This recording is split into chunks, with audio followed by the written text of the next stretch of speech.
Oh boy, this has been a long time coming. We get to finally start, properly start, I guess. A properly chance to start and finish Hannelore's 5th year at the Royal Academy. I had to search for where I ended because I couldn't remember if I had already edited the first part for this video, or for this book. And so I had to go off of memory and check the J-novel thing and try and figure it out, and I finally found it. Okay, welcoming dinner. We students of Dunkelfelger awoke at first bell, changed into more appropriate attire, and then launched into our training. Everyone took part, even attendants and scholars. I mean, you got freaking, the attendants and scholars of the sword, so I mean, of course. So we started with a series of light exercises. Only when the apprentice attendants left to prepare our breakfast and changes of clothes did our training become more intense, but compared to what apprentice nights went through, it was still barely anything at all. Because it was my first morning back at the academy, I concluded my training at the same time as the attendants and went to inspect the gathering spot of my knights. Rosentark had collected so many ingredients the day before, and I feared for how he had left things, and most likely he would have to rejuvenate the gathering spot. How right I was to be concerned. At least I noticed the state of the gathering spot before the 6th year's arrival. With my inspections were complete, I returned to my room to bathe. Then I ate breakfast with the other students in the dining hall. This was normally when Archduke candidates and the dormitory supervisor would make their announcements, so I took the opportunity to explain that our gathering spot needed to be healed. We might have Lady Rosemine's healing spell, but that does not mean we can act without restraint, I said. You took things a little too far this time. I expect everyone here to assist in restoring the gathering spot after breakfast. As a general rule, students could spend the time between lessons started however they... Sorry, I'm tired. However they pleased. It was rare to be told to do anything other than prepare for one's classes. That, coupled with how much mana the healing spell would require, drew upset exclamations from my peers.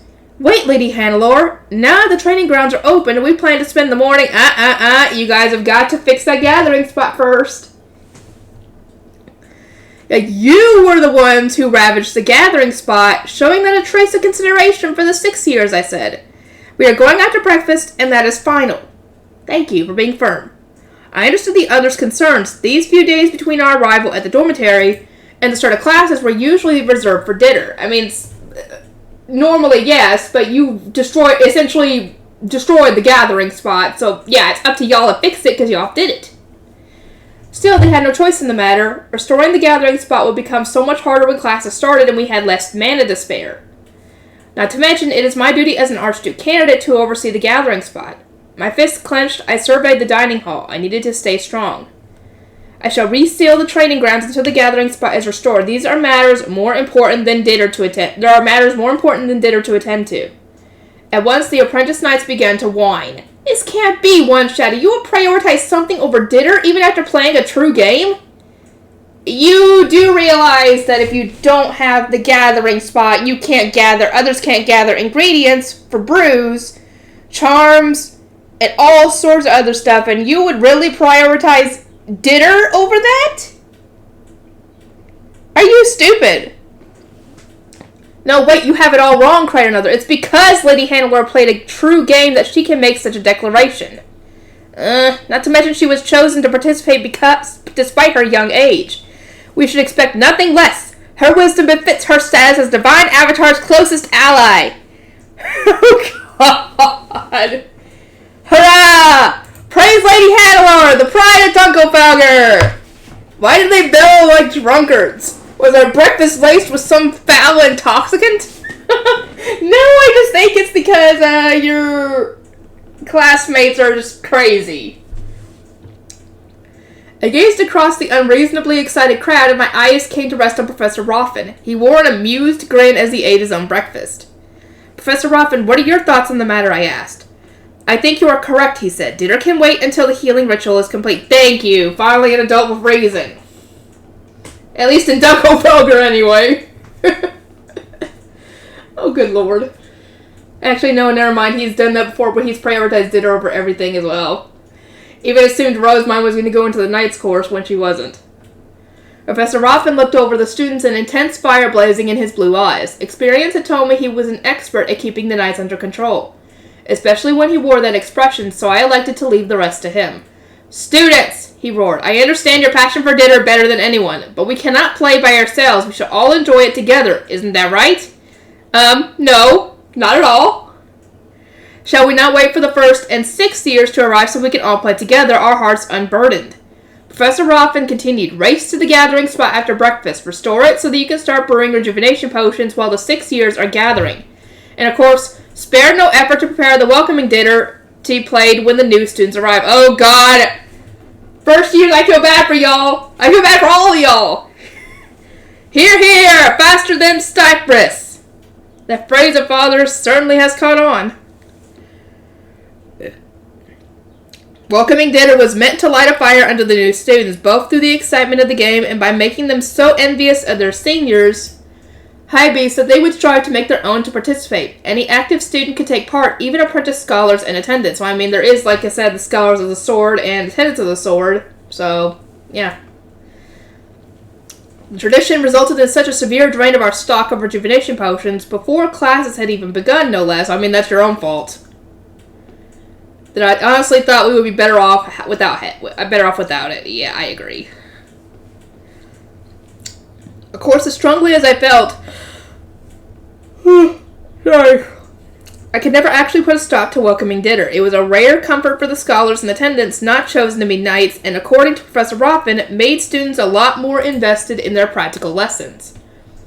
Our duchy does tend to excel at practicals more than written lessons. I watched the apprentice knights as they spent the rest of breakfast locked in serious debate, trying to decide their teams. Professor Rothman had joined in and was advising them on how to better balance the strength of each group. Our dormitory's obsession with dinner was inevitable when our supervisor was the most excited of us all. Yep. Though I do not mind as long as the gathering spot is healed. After breakfast, I restored the gathering spot with my fellow students. They were free to do as they wished afterward. You might have to do that again because I can see them doing it again to get as much ingredients for rejuvenation potions as possible so they can do as much dinner as they want. So, yeah, you might have to do that again. Most gravitated to the brewing room to prepare for classes and welcoming dinner. As there was only so much space, many sat in the common room while they awaited their turn. I too headed to the common room. I wanted to ask those waiting there about Ehrenfest's books. Socializing required me to find out how the new publications were being received in Dunkelfelder and what others thought about them. Well, I mean, A Dinner Story is a freaking hit there. And the funny thing is, they wouldn't have had authors at all had Rosemine not come into the picture and done all she had done. So, I mean, yeah, y'all gotten some amazing stories. It is not wonderful how many Dunkelfelder men had taken up reading. It would never have been possible without the publication of A Dinner Story in our duchy's histories. Yeah, I agree on that one. Lord Rothfrig takes no pleasure in studying, but even he seems to enjoy them. I overheard his retainers muttering that they wished for a version of A Dinner Story written in old vernacular. In the old language? Huh, that'd be interesting. I cannot wait to see what Lady Rosemine lends us this year. Her love stories are sublime. Oh, boy. Oh, boy. I know one thing. I've heard that there's supposed to be a part 6 coming out at some point. Part 6, part 2, two books for it, essentially. And I cannot wait. So, I think her name was Maya. Maya, if you're actually listening to this, which I am very, very shocked if you were, please continue Ascendance of a Bookworm. I'd love to be able to see Rosemine and Ferdinand's journey, after all this. I think a lot of us would love to see that. Just the thought of them, being married and having kids, I would love to see that. Just see what kind of kids they would have. Oh, God. Lady Rosemine is an ob now, is she not? Will your trade be with Alexandria or Ehrenfest? Good question. I paused and thought. In my mind there were Ehrenfest's books, but Lady Rosemine had moved to Alexandria. Perhaps I could trade with both? Maybe both? Of Cordula, I said, deferring to my head attendant. Alexandria might not have its own books, but that should pose no issue. The Ob lent us several to be traded with other duchies. A quiet sigh escaped me. I could not have been more thankful for the... Goddamn! I can't stop yawning. It's early in the morning. Thoroughness of Cordula's preparations. I thought to take a moment to savor the good news, but Rosentark and several apprentice knights burst out of the brewing room before I could. They met my eye and rushed straight toward me. Uh-oh. Lady Hannelore, Rosentark exclaimed. Is it true what Professor Roffin said? Will you not be playing in the welcoming dinner? Manners, Cordula warned. Rosentark knelt before me, and the knights with him followed suit. He apologized for his rudeness and asked again, more politely this time. Does that really surprise you? I responded. I have never once participated in welcoming dinner. I shall spend the time brewing for my upcoming classes, as I always do. I mean, they probably expected you to, considering you had played an actual round of true dinner. So they were wanting to see what you had learned. And be able to say they participated with you. So, I mean, yeah. Those who intended to take part were given priority access to the brewing room. Come on, wake up. Wake up. Those who did not carried out their brewing during the match. My decision not to play was perfectly normal to me, but Rosentark was stunned. I could see the shock in his chestnut eyes. But we were beyond excited to play with you, with someone who had experienced true dinner. I knew that was coming. Perhaps my retainers have already made their plans around my lack of participation. As Narstu carried it, changing my mind on a whim would cause chaos for those who had planned around my current schedule. Rosentark was my brother's retainer, so I thought he would understand. I was entirely unmoved when he instead slumped over. Whatever shall I do? Just as I moved to consult Cordula, Rosentark looked up again. So intense was the desperation in his eyes that I was struck with the urge to avert my own. He was always so troublesome when he got in one of his moods. I still remember the time he had me blast him with mana so he could test his response to an attack from an Archduke candidate. Are you serious? Oh, God. Lancelot could have run the test for him, but Rosentark's pleas to have me do it had culminated in a dinner match between my brothers and my retainers. The memory alone put me on guard as Rosentark continued to stare at me. You need not participate, Lady Hannelore, but come watch the game at least. I shall demonstrate my might so that you acknowledge me as worthy of your hand in marriage. Oh, God. This is going to be brought up the whole thing. Now I wonder what the next book is going to be like. If this is her 5th year, is that gonna comprise this entire book, or is that going to go over several books? That makes me wonder. I'm curious. Oh boy. At once the room buzzed with excited chatter. Someone even whispered, "This is like something out of a love story." Oh, God. Indeed, it might appear that way. Resisting the urge to sigh, I allowed Rosentark to continue. Just as Lord Ferdinand and Lord Heischitz forged an unbreakable friendship through dinner, you forged a friendship with Lady Rosemine. I wish to grow our love in the same manner. Then we shall marry and I shall play dinner against Ob Alexandria. Oh, God. If that ends up happening, Ferdinand better be there with her, fighting alongside her. Kicking ass. Oh, God. Oh, now I really want to see the next book so badly. Just to see what would happen. And I want it to be from Rosemine's point of view. Come on, give me it. And I'm sorry if I'm being loud. I just get overexcited with this series. And I'm sure many of you would agree that this is an amazing series and is well deserved of any praise that anybody gives it. So proud and excited was Rosentark that his cheeks had gone red. He was far from the only one. Many of our spectators watched with rapt interest, taken with the glory of the idea. Sorry, though, I was to rain on their parade. I considered the whole spectacle a tremendous disappointment. Perhaps to Rosentark this was the mightiest proposal he could muster, but the future he presented was far from what I desired. His only wish is to play dinner with Alexandria. Enjoying dinner within Dunkelfelder was one thing, but playing with Alexandria after my coming of age was completely out of the question. Whether he married me or not, Rosentark's wish will never come true. Most likely not.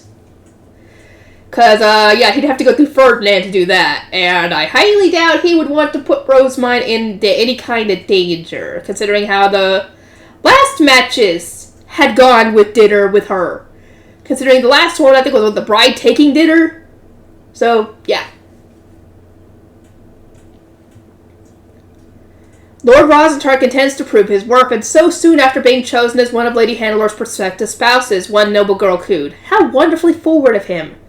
If only he had paired those words with the magic tools of courtship, Lady Hannelore would have been moved to tears. Nah, I doubt it. I highly doubt it. Another added, perhaps he was too busy preparing his face stone?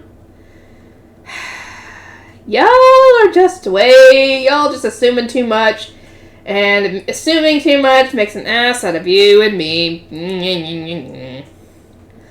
I must lend him one of my romance novels. Which one was Lady Hannelore's favorite again? I think The Tale of Ernestine, I think is what the one was her favorite. I could be wrong. It could be something else.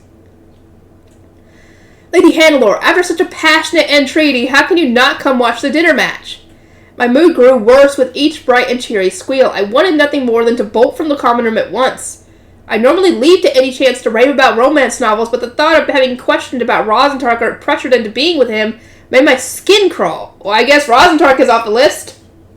Unless he does something insane to help you figure this out, like Wilfrid did. I mean, in your head, Wilfrid's one of your options too. I turned to Cordelia and stood attempting to mask my true emotions with a smile. Whether I visit the training grounds will depend on how Dragana the goddess ties weaves her threads. Do pray to her as well, Rosentark. My response meant only that I would try to attend, assuming I had time to spare after brewing, but Rosentark beamed nonetheless. He might have taken that the wrong way. Guilt ate away at me as I exited the common room. So intense was my desire to avoid the dinner match that even his brightest grin made me feel despondent. My apologies, Rosentark. A marriage founded on dinner does not appeal to me in the slightest. Yeah, I don't blame you on that one. Once we were back in my chambers, Cordelia gave me a wry smile. You might not appreciate having suitors thrust upon you, but you cannot simply continue to avoid them. Unless you are honest with them and yourself, you will never come to a decision you can make peace with. I pursed my lips. No matter how I thought about it, I would never be glad to receive an offer to watch a game at dinner. Rosentark would need to find some other way to impress me. Yeah, he would. He'd have to do something really crazy. I spent the start of welcoming dinner in the brewing room, which was almost completely empty. Most students attended the game whether they were taking part or not, and those who refrained tended to be the sort who would rather hole up in their rooms. That should do it, I said. Indeed, milady. So let us go watch the game. The subordinates of light do not look kindly upon those who break their promises. Yeah, you might want to just go and watch. Because almost everyone was attending the dinner match, I had been able to complete my brewing even faster than anticipated. As much as it pained me, I no longer had an excuse not to join them. I prayed so much, to no avail. Could it be that Dragana despises me already? No, I think she wants to do something for you. I think it's just going in a roundabout way of doing it.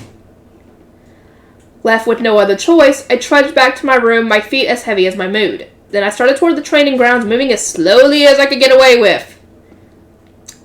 I was still en route when I crossed paths with Kentrips.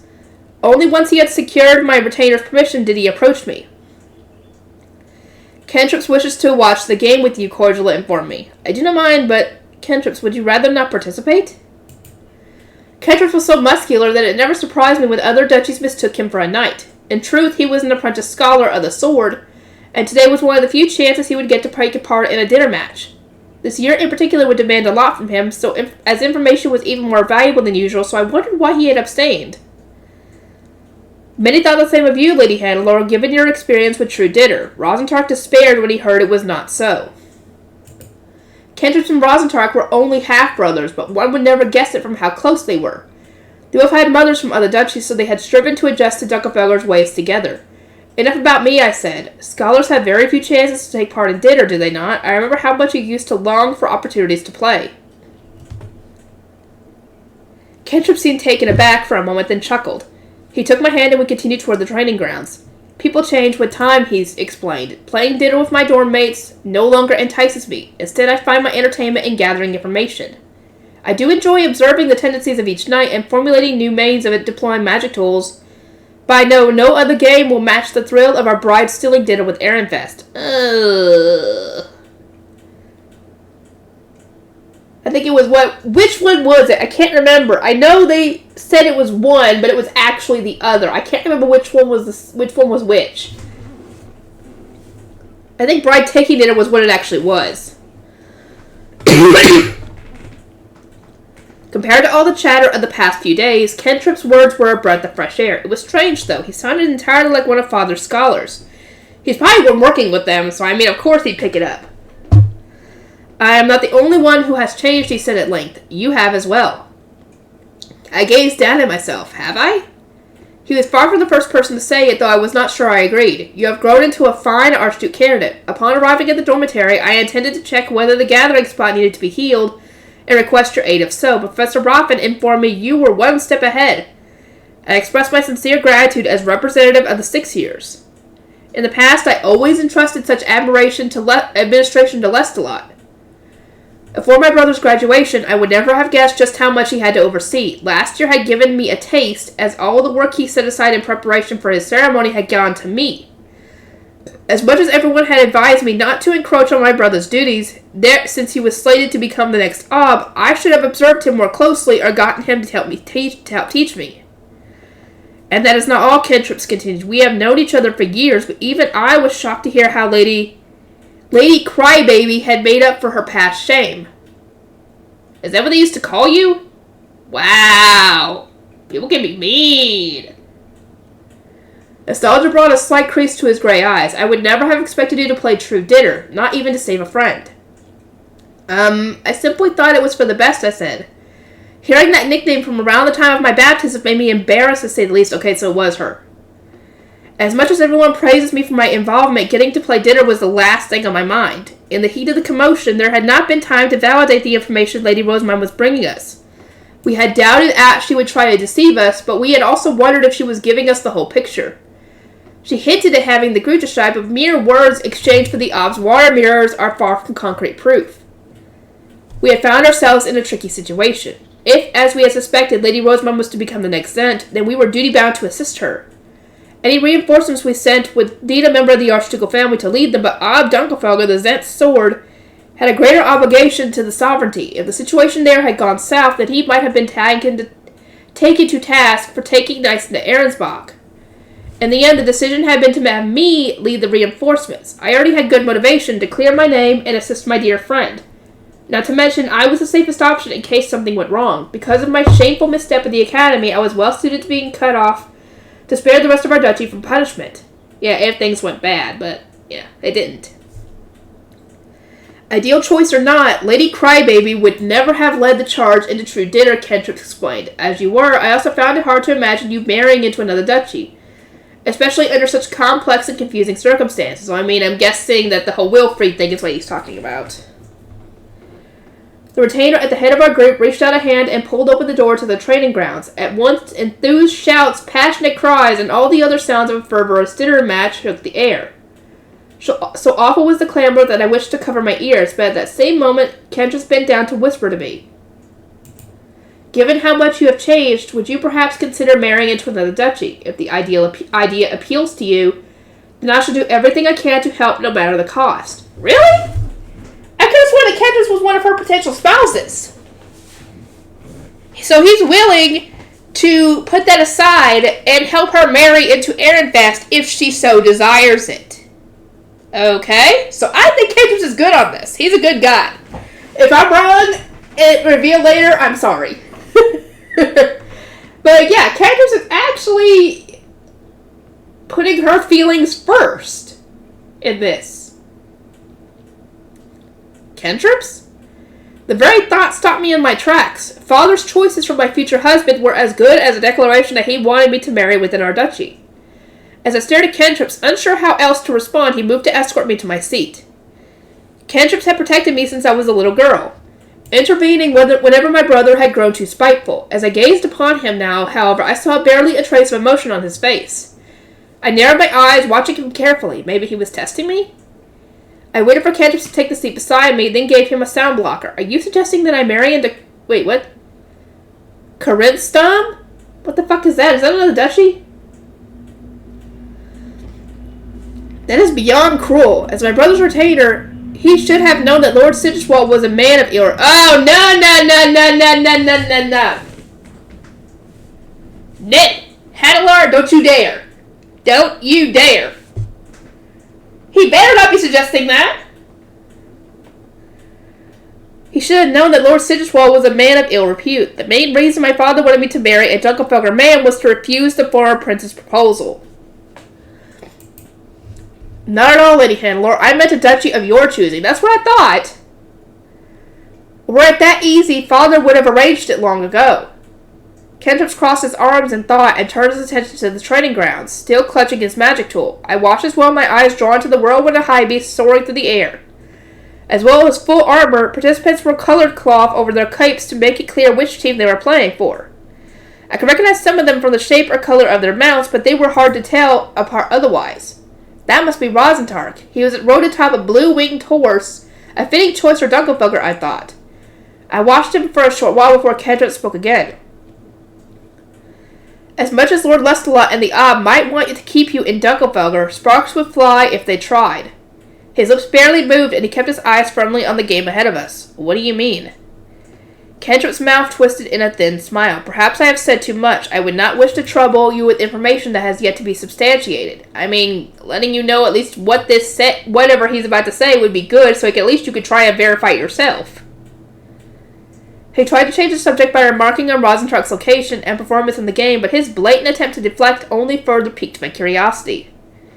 I cared not about the veracity. As it stands, I shall not spare a single thought for something as irrelevant as Rosentark's performance. After some hesitation, Kendrick faced me again. Perhaps if you could tell me something I wish to know in return. Such as? Well, I am curious what those taking the Archduke candidate course think of Jürgen Smith's new obs. Even as an apprentice arch scholar, such information is out of my reach. If you assist me, then I might be convinced to reconsider. Hearing the slight frustration in Kentrip's voice took me back. It was with exactly that tone he had bemoaned being forced not to take the night selection exam for becoming an apprentice scholar, but he could no longer play dinner as freely. Now he felt the same frustration over not being able to gather information from the Archduke candidate course. I could not help but giggle at the comparison. What? Kentrip asked, his brow furrowed. Nothing. I simply find it endearing to see a part of you that has not changed. There is much about me that cannot change. Although that goes for Rosentark far more than it does me. Kendrick pointed, steering my attention to Rosentark's high beast. Rosentark must have spotted us, for he was waving aggressively in our direction. Of course he is. It brought to mind a declaration he had once made while gesticulating. What the fuck is that word? In the same manner, I guess gesturing. I shall serve Lord Lestalot and play dinner. Indeed, Rosentark has not changed in the slightest. Very well, I said, I shall find out what you wish to know, as long as you uphold your end of the bargain. Professor Roffin, I can't wait to finish my practical so I can play dinner too. As we all sat in the dining hall, today's game of welcoming dinner behind us, an excited first year cried out. It was Roffrig, brimming with the enthusiasm one would expect of a 10-year-old. One by one, the other first years shouted their agreement. Roffrig might not have had the same hair or eye color as my brother. He was the son of father's second wife, after all. But the way he acted reminded me exactly of a young Lestalot. He gave me the impression that he was a bit of a troublemaker. My brother must have been the same way when he was the first year. Excellent, Professor Roffin said. Pleased to have motivated the new students. Make the most of dinner while you can, everyone. You won't have as many opportunities to enjoy it when you get married and move to other duchies. Elsewhere, not even the knights play anywhere near as much as we do. What? That can't be, one of the first years cried. How else are knights meant to spend their time? Another added. Doing other stuff? Yeah, not everybody is obsessed with dinner like Dunkelfelder. As cruel as Professor Roffin's announcement must have seemed to those passionate about dinner, it was important to keep the apprentice knights grounded in reality. Otherwise, they would go on to cause all sorts of trouble for their partners. Yep, better to get this set now. I think Dunkelfelder was the only one who's obsessed with dinner. So, yeah. In most cases, they would react by refusing to leave the duchy at all, but I pushed that from my mind and smiled at the completion of yet another yearly tradition. Lady Hannelore, Roffrig called. Yes, I replied, setting down my cutlery. Roffrig started to approach me, a rookie mistake as it prompted Hyles and my other guard knights to take up defensive positions between us. We might have been related, but our mothers were of separate factions and seldom interacted, which meant we had spoken on a scarce few occasions. My entire body tensed up. Our fellow students, still infused with the fervor of welcoming dinner, watched with interest as Rothric knelt in front of me. From where I was seated, I could only see only his blue cape and blonde hair. Unease spread through my chest as I fumbled to grasp his intentions. Rothric, what do you... It was through the guidance of the married supreme gods that I met you, he began. Lady Hannelore, I wish for you to become my cousin. Oh my god! I know it's okay, it's socially acceptable in this world because they only have different mothers. But it's so weird!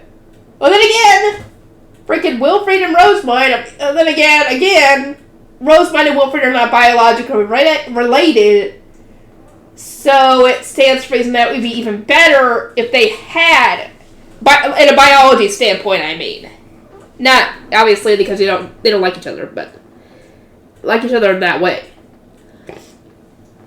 The world around me started to spin, and the stir that ran through the crowd only confirmed my suspicions. Rothric had just proposed to me. Was he even old enough to understand what he was saying?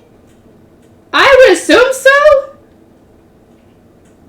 Because in our world, obviously he's too young to know that sort of thing, but in their world, they've been raised to know that they will eventually get married at 16 at earliest? No, 15 at earliest, because 15 is when they come of age. Yeah, 15. My sincerest apologies, I said, my eyes widening as I gingerly cocked my head at him. I must not have heard you properly. Could you say that again? Rothric must have sensed the impending rejection because he continued, I realize I am far too young, but I am told you seek a husband who can keep you in our duchy. Who said that? It wasn't him. It wasn't her. I wish for nothing more than to participate in true dinner, so I ask that you consider me among your suitors. I trust you will understand my passion as someone who has already experienced the wonders of true dinner. A boy at his age loving dinner was no surprise to me. A boy his age proposing, on the other hand, was it not obvious that I would never agree to marry him? Not only was he my half-brother, but he was also 4 years my junior.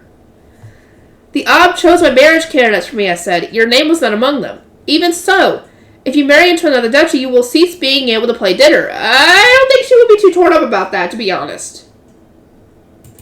Here we go again. Do my own suitors value dinner above me? Apparently. And they probably think you do too. Not even my mention of the Archduke had convinced Rothric to budge. I could feel the other students watching me closely, waiting to see how I would respond. I sensed they would judge me harshly if I turned to consult Cordula. I never expected this to happen. How on earth am I supposed to react? A single mistake in my treatment of the situation will result in persistent demands for proposal challenges. Oh, God. I swallowed, just as Rosentark and Kentrips called out Rothrig's name and carefully began to approach him. Although it is perfectly normal for first years to be swept up in the intensity of welcoming dinner, you seem to lack the blessing of... For Faramir, the goddess of seas, Rosentark said from my right, insisting that Rothric calm down. You might be an Archduke candidate, but you have no authority to interfere with the Ob's decision, Kentrips continued from my left, a cold smile spread across his face. If you wish to be considered, then you must speak with him first. And then mention it, but yeah, you should have done that first, yeah. I see Lord Lestalot took arrogant retainers, Rothric spat. How can mere archnobles interfere with a conversation between Archduke candidates? Stand down. They've got a point, though. If you want to be considered one of her suitors, you need to talk to her father first. Get him his approval, and then you can talk. Poor Hannelore. I feel so bad for her. In terms of status, it was both rude and irregular for archnobles to inject themselves in a conversation between Archduke candidates. Still, Kentrips and Rosentark were unfazed. Their eyes wandered away from Rothric and instead focused on his retainers. As long as the topic pertains to Lady Hannelore's hand in marriage, we have the right to participate as her prospective grooms by the Ob's decree, Kentrips said. You might not know this, since you have just begun attending the Royal Academy, but there is an order to things before one can propose. I would advise you to consult your retainers on this matter. Seeing them in action, I realized that Cantrips and Rosentark had probably been chosen as my prospective partners because they had the capacity to stand up to any Archduke candidate seeking my hand in marriage. They were, in that regard, in an excellent position to protect me. I mean, good choices in a way, but they still are obsessed with dinner. Though I doubt Father expected an Archduke candidate of our own duchy to propose to me before lessons even started. Yeah, I highly doubt he got that. I sighed, able to feel my brother's and father's considerations for me. It would surely be best to reject Rothric here and now. My apologies, I said. I cannot accept a proposal from a child who does not even know the proper way of doing things. I thought my refusal was clear. I was turning Rothric down because he was simply too young for me. But when our meal came to an end and I could speak openly with Cordula, she explained just how sorely I was mistaken. The odd besides your partner, milady, so we taught you how to refuse men of other duchies rather than those of our own. Perhaps this was yet another example of your poor timing, but any man of Dunkelfelder will interpret your rejection as an assurance that they need only learn the proper process for you to accept them. Does that not mean I failed to reject Rothric? Yes, it sadly does. Oh, God. Okay, how far have I gotten? 36 minutes. I'll do one more, and then I gotta go get the chicken going in the crock pot. The advancement ceremony and fellowship gathering. The academic year began with the advancement ceremony. We feared what Rothric might do. We had it on good authority from one of his retainers that he was desperate for a dinner match. So we would depart for the auditorium as early as we reasonably could. By arriving there first and taking our place at the front as our rank required, we hoped to minimize his contact with other duchies. Attach his magic tool to Rothric so that he does not besmirch our duchy's good name. I told the overeager first year's retainer. Ab Dunkelfelder and Lady Reichlein have both given their approval. The magic tool in question would steal the voice of whoever was wearing it, preventing even the most zealous dinner fan from challenging anyone and everyone around them. Such devices had saved our students' hides more times than we could count. Dunkelfelder could not function without them. Rothric and I are expected to act in accordance with our status as Archduke candidates of the country's top-ranking duchy. I continued, driving the point home for his retainers. He might be a new student, but if he says or does anything untoward, the Ob will punish him and you as severely as he deems necessary. The retainers all nodded, their faces taut with worry. Now let us go, I announced, looking over the blue-caped students gathered in the common room. They numbered almost 200 in all, an impressive sight to be sure. Before we could depart, Cantrips and Rosentark stepped out from the crowd and extended their hands to me. It is our duty as your betrothed to escort you. My betrothed? I repeated. You seem to be getting ahead of yourselves. Yeah, she hasn't picked anybody yet. But I mean, I guess... Yeah, they're getting ahead of themselves. They had put me on the spot, almost pressing me to choose between them. I was unsettled to say the least, but I put on my best smile and resisted the urge to back away. Oh, Cantrips raised a teasing eyebrow at me. Lord Rothric could attempt any manner of unscrupulous behavior. Would you not appreciate the company of those who can restrain him? I would, I said on instinct. Cantrips took my left arm without missing a beat. Rosentark took my right. Then the pair led me out of the dormitory. Wait, won't we stand out a little? Girl, you already probably would stand out anyway. Perhaps I was being dramatic, I thought. My anxiety was always at its worst before a social gathering. But also, at last, despite my best efforts to ease my nerves, they drew even more attention than I had anticipated. And it's all your fault, Rosentark! Your safety is my main focus, Lady Hannelore. Have you not always yearned for a knight to protect you from Lord Lestalot? Back then, maybe. Maybe not anymore. He asked, a sentimental spark in his eyes. He was speaking loud enough for our retainers and all the other students to hear him. Nobody said anything, but I could sense them all staring at me. Is this really the time or place to dredge up such ancient history, I asked, urging him to stop. He seemed not to notice. Amusement seeped through everyone's expressions, making me wish the ground would open up and swallow me whole. I know that feeling. Oh, God. Everything went according to plan up until my becoming an apprentice knight, but I never thought you of all people would give in to dinner and partake in a true game. Here, having no other choice, I altered my objective so we could enjoy it together. Please no more. It was wrong of me to play real dinner. I understand that well enough.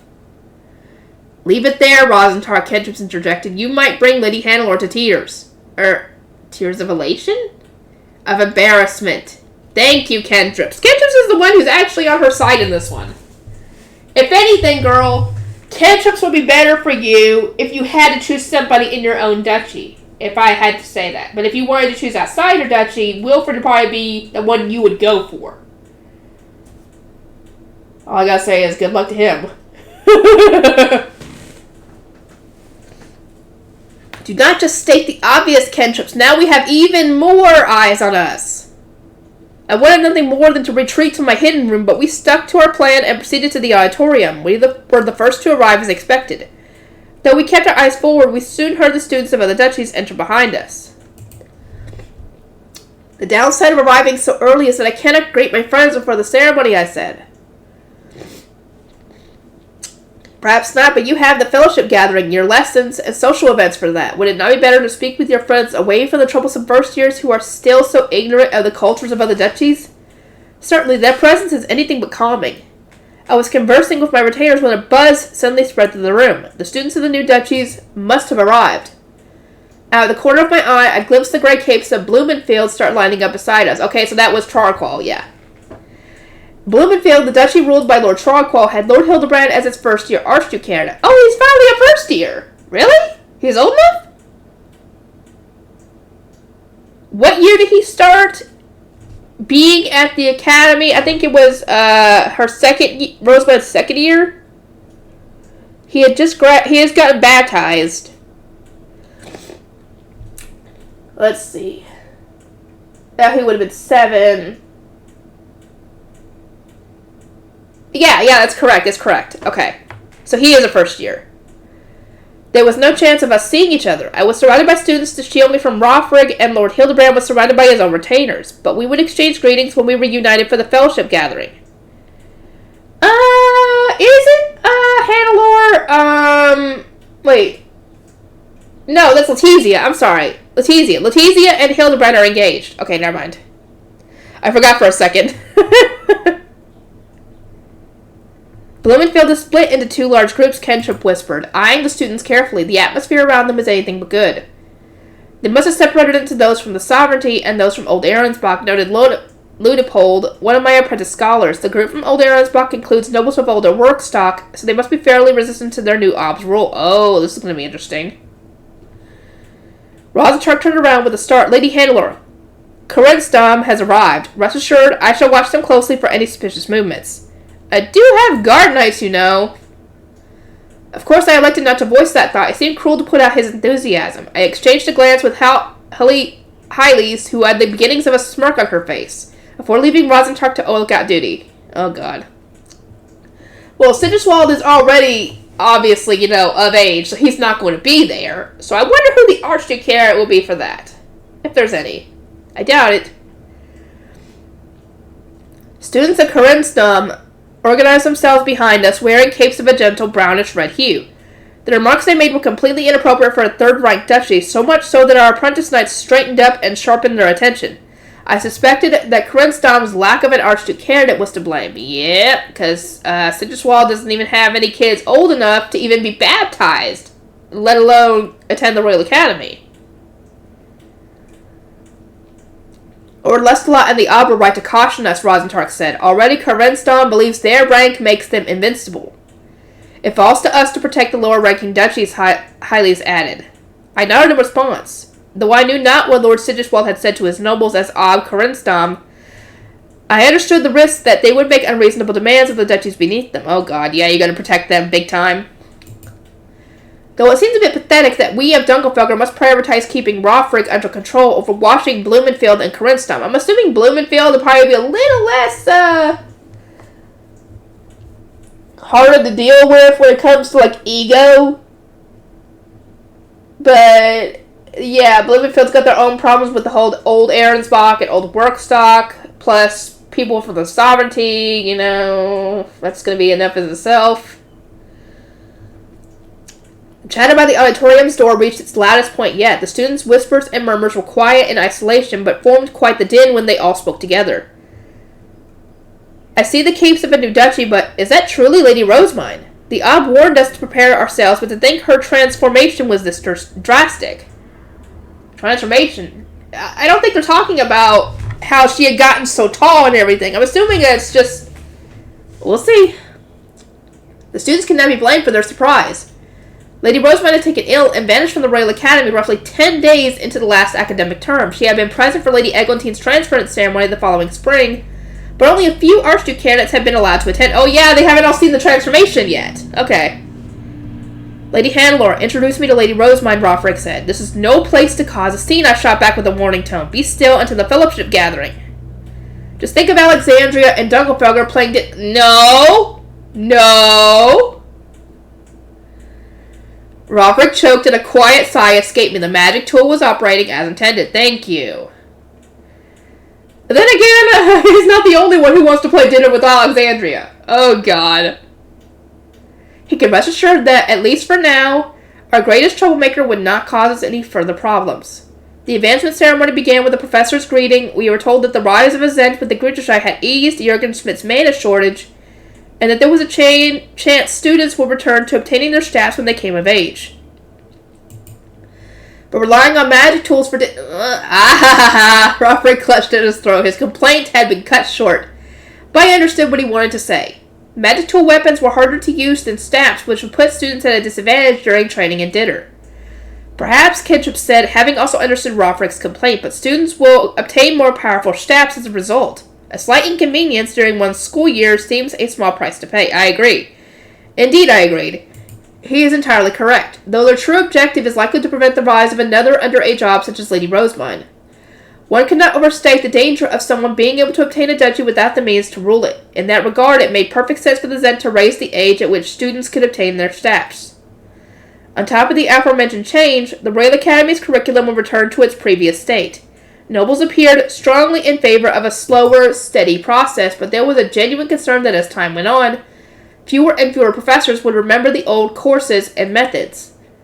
The advancement ceremony concluded, and many of the new students grumbled about the prospect of a longer wait before they could obtain their staffs.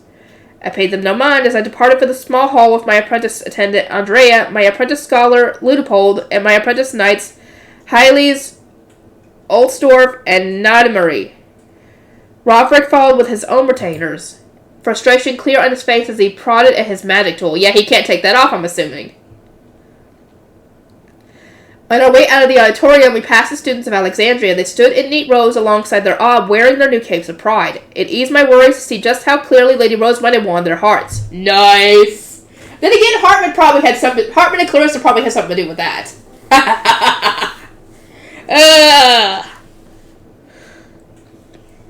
Lady Hannelore and Lord Rothric of Dunkelfelger I have arrived, announced the white-caped sovereign scholar by the door. White-caped? I'm guessing they changed it to white instead of black? Or am I... No, because... They still wear their black capes, correct?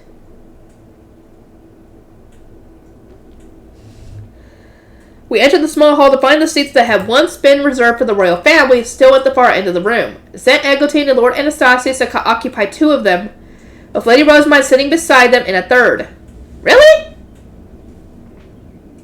I guess because she's the divine avatar and she's also name-sworn, or Lady Eglantine is name-sworn to her. Alexandria VI had its own seats elsewhere, so her placement must have meant to signify her special position. Having her sit with the Zent couple made perfect sense. As a divine avatar, she had brought Zent Eglantine the Gruttershire and became the country's first underage ob. To be frank, had she been sitting at her duchy's table, I would have felt especially uncomfortable when it came time to speak with her. As a duchy at the very top of the rankings, we were expected to initiate the fellowship gathering. We would kneel to those who ranked above us, then return to our seats and wait as others greeted us in turn. Under normal circumstances, it was a rather methodical process, but Lady Rosemine had returned to the Royal Academy and Archduchess. Obs always stood above Archduke candidates no matter their duchy's placements. We ranked above every other duchy in Jürgenschmidt, but even we would have needed to rise from our seats and kneel if she had come to greet us. Had she come here alone, that might have been marginally acceptable. However, Alexandria had a second Archduke candidate, Lady Letizia. So how old is Letizia at this point? Is she around the same age as Hildebrand? If so, that would make sense her being here. Had the pair come to greet us, we would have needed to kneel for Lady Rosemine, then rise so that Lady Letizia could kneel for us. One main purpose of the fellowship gathering was to teach the most dominant students of each duchy how to properly approach those above them in status and the duchy rankings. In that regard, it certainly was better to have Lady Rosemine sit with the Zent couple than confuse the new students by seating her with Lady Letizia. So I'm guessing Letizia is sitting in Alexandria's spot, essentially. It was an excellent opportunity to demonstrate that although she was still a student, Lady Rosemine's status as an ob set her apart from everyone else. Those who thought they could simply approach her or who assumed they could follow her example and become underage obs themselves would quickly realize they were sorely mistaken. Was it Lord Ferdinand who decided on this seating arrangement? Perhaps. No. I should not like to think he has that much influence over the Zent. Archnobles and archducates of the lower-ranking duchies began filtering into the hall. I waited until everyone was seated, then took Rotherick and our retainers to the table at the front of the room. Zet Eglantine seemed a tad weathered from the burdens of her station, I assumed. Yep. Most likely she's wore out. But it did nothing to tarnish her beauty. In fact, she looked as resplendent as ever. Lord Anastasius had also changed, appearing more drained than before. Supporting the Zent could not be easy. I imagine not. So it's a good thing that neither Rosemine nor Ferdinand took that position. They would be wore out. My attention turned to Lady Rosemine, who sat beside them. Her dark blue cape resembled the black of night and went perfectly with her equally dark tresses. I knew she had moved to a new duchy upon becoming its archduchess, but it was strange to see her not wearing Ehrenfest colors. Still, seeing her up close, my eyes are drawn elsewhere.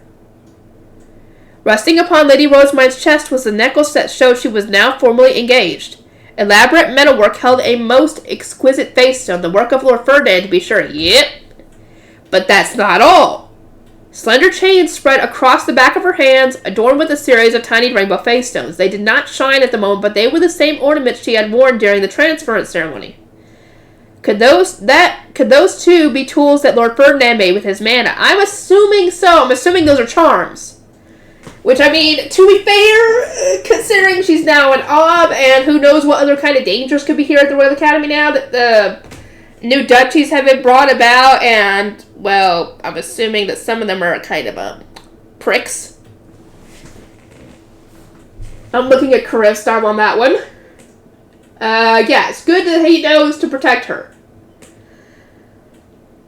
The chains reached as far as her upper arms, as though her fiancé wished to stake his claim for all to see. I consider that scary in its own right.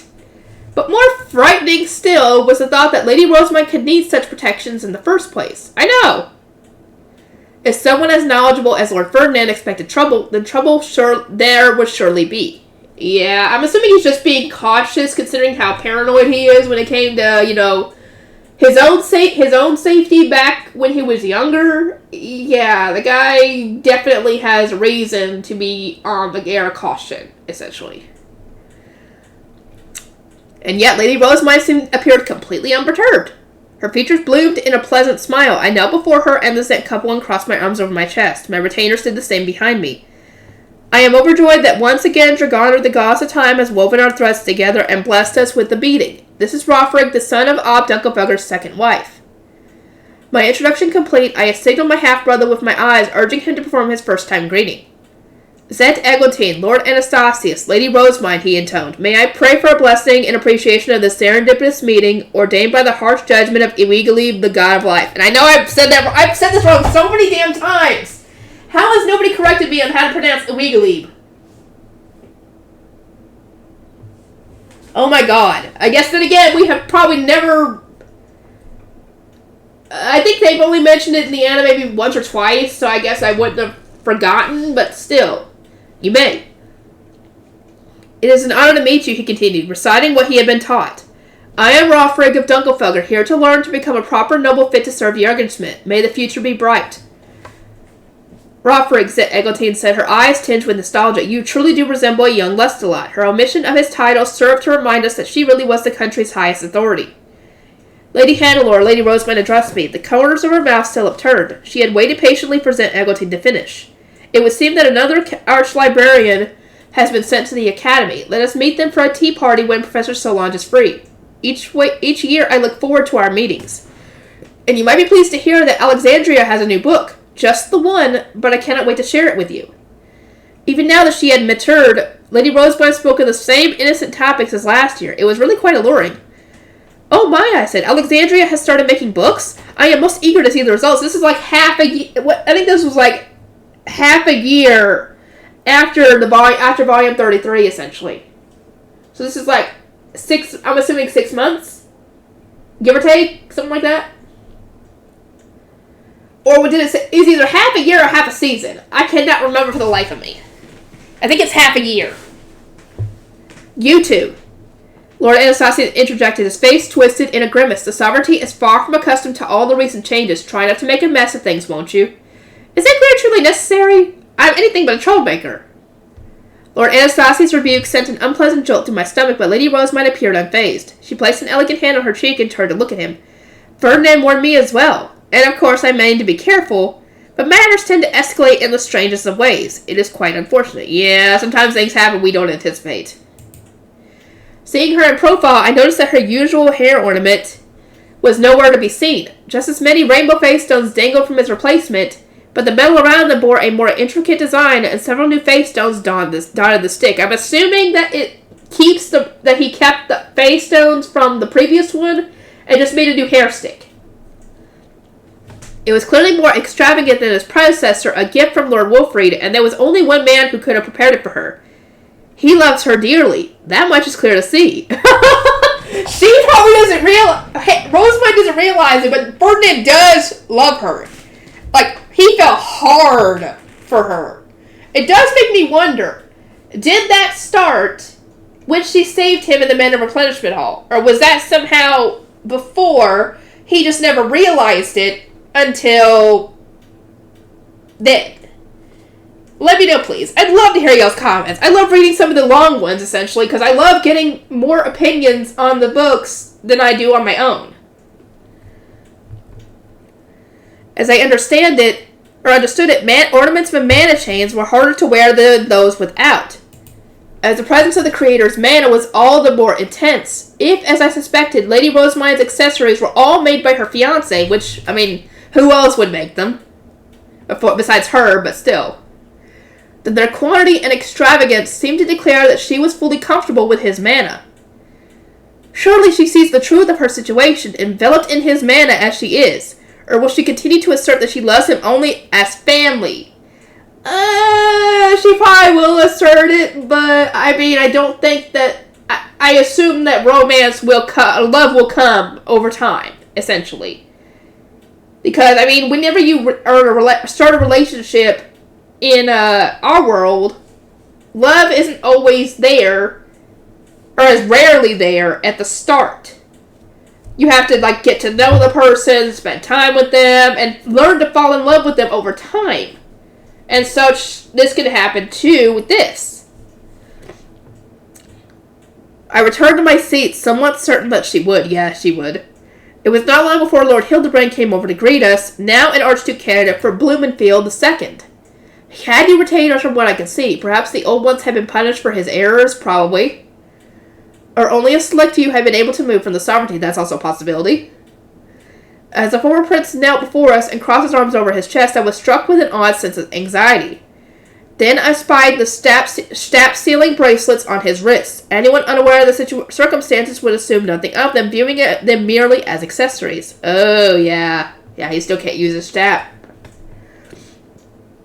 Lady Hannelore, he said, once again, Dragona, the goddess of time, has woven our threads together and blessed us with a meeting. It is good to see you again, I responded. I am glad to see you well. Lady Magdalena had asked me to look out for Lord Hildebrand, as he and I were both members of the Royal Academy's Library Committee. Now that Professor Solange had another librarian to assist her, however, I doubted that our work together would continue much longer. Owing to his sex, that would afford me even fewer opportunities to socialize with him. If we can meet as members of the Library Committee at least, then I can ask him about Blumenfield and the other members of the former royal family. As an Lady Rosemont would also jump at the chance to gather such valuable information. More importantly, though, the existence of the library's Archduke Archduke candidate exclusive archive has been made public during the last Archduke conference, and the presence of high-status committee members will be crucial to keeping the other students under control. Lord Hildebrand departed, and the Archnobles of Karinstam III arrived to replace him. I expected an unsavory remark or two. Their fellow students had spouted them freely in the auditorium, but they said the usual first-year time greetings and nothing more. The duchy's archnobles at least seemed to understand the importance of discretion. Thank goodness. The land now known as Karinstam had previously belonged to the sovereignty, so its nobles were less burdened by the mana shortage. They looked much healthier than those of Blumenfield, I thought. Then came Klassenberg IV, Lady Gentian with her retainers. Last year she had ranked above us. Seeing her kneel before me now was a potent reminder of how much things had changed. I pray that we get along, she said, then departed with a smile. Rothric stared at her intently as she went.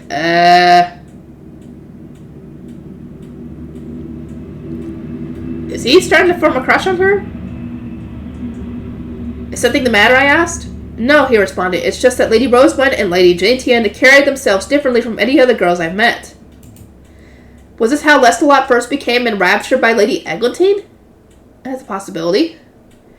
The women of Klassenberg acted nothing like those of Dunkelfelger. Perhaps that was why the men of our duchy were so drawn to them. May this fascination with other girls push every romantic thought of me from Roderick's mind. Yes. Hopefully he starts to get enraptured by her and not Hannelore. Next to arrive at our table was Jawanko the Fifth. Lord Ortwin approached us with a group of Archduke candidates in tow. So large was their duchy's archducal family that each time a candidate graduated, another seemed to enroll in their place. Lord Ortwin explained that many of them had been adopted into the family for their talents and abundance of mana, and they could expect to be made Geebs after graduating. Completing the Archduke candidate course would enable them to better understand and make use of the charms within their Geebs estates. Lord Ortwin took his leave, and Lady Letizia of Alexandria VI took his place. Because Detland, Alstead, and so many other members of Olerensbach's archducal family had been imprisoned for heinous crimes, her words and deeds were under immense scrutiny of all times. From what I had seen in the auditorium, Lady Rosemund was doting on Lady Letizia to some degree. As if to confirm my suspicion, the latter shot a worried glance at the front table and received a warm, reassuring smile from her in response. I do not envy Lady Letizia's position, but I am glad to know that Lady Rosemund will protect her. Lady Letizia and I had exchanged first-time greetings at Arensbach's castle during the Lonzenov War, and there was no need to repeat them. She knelt, focusing her attention on Rothrig. Lord Rothrig, may I pray for a blessing and appreciation of this serendipitous meeting ordained by the harsh judgment of Ewigalib, I almost said it wrong, the god of life. You may. I am Letizia, an Archduke candidate of Alexandria. May our relationship be long and prosperous. She turned to me, her expression uneasy. Lady Hannelore, I am told that Lady Rosemund intends to welcome me into the library committee. I pray that we get along. I gave her the kindest smile I could and replied, Indeed, I am sure we will. Hoschlitz VII came to greet us in turn. A third-year male Archduke candidate escorted two girls to our table, which reminded me that Rothric had failed to escort me. I must have forgotten to mention it. Next came Ehrenfest VIII. Lord Wolfrid and Lady Charlotte were its only representatives. Lord Belcourt had attended the transference ceremony as Ehrenfest's High Bishop, but was not yet old enough to be at the Royal Academy. Although we had met only briefly during our celebration at Ehrenfest, he had struck me as a responsible young man with a firm grasp of his duties. I compared him to Rothric and sighed at how our duchy was failing its young ones. This obsession with dinner needs to stop, or at least be held back some.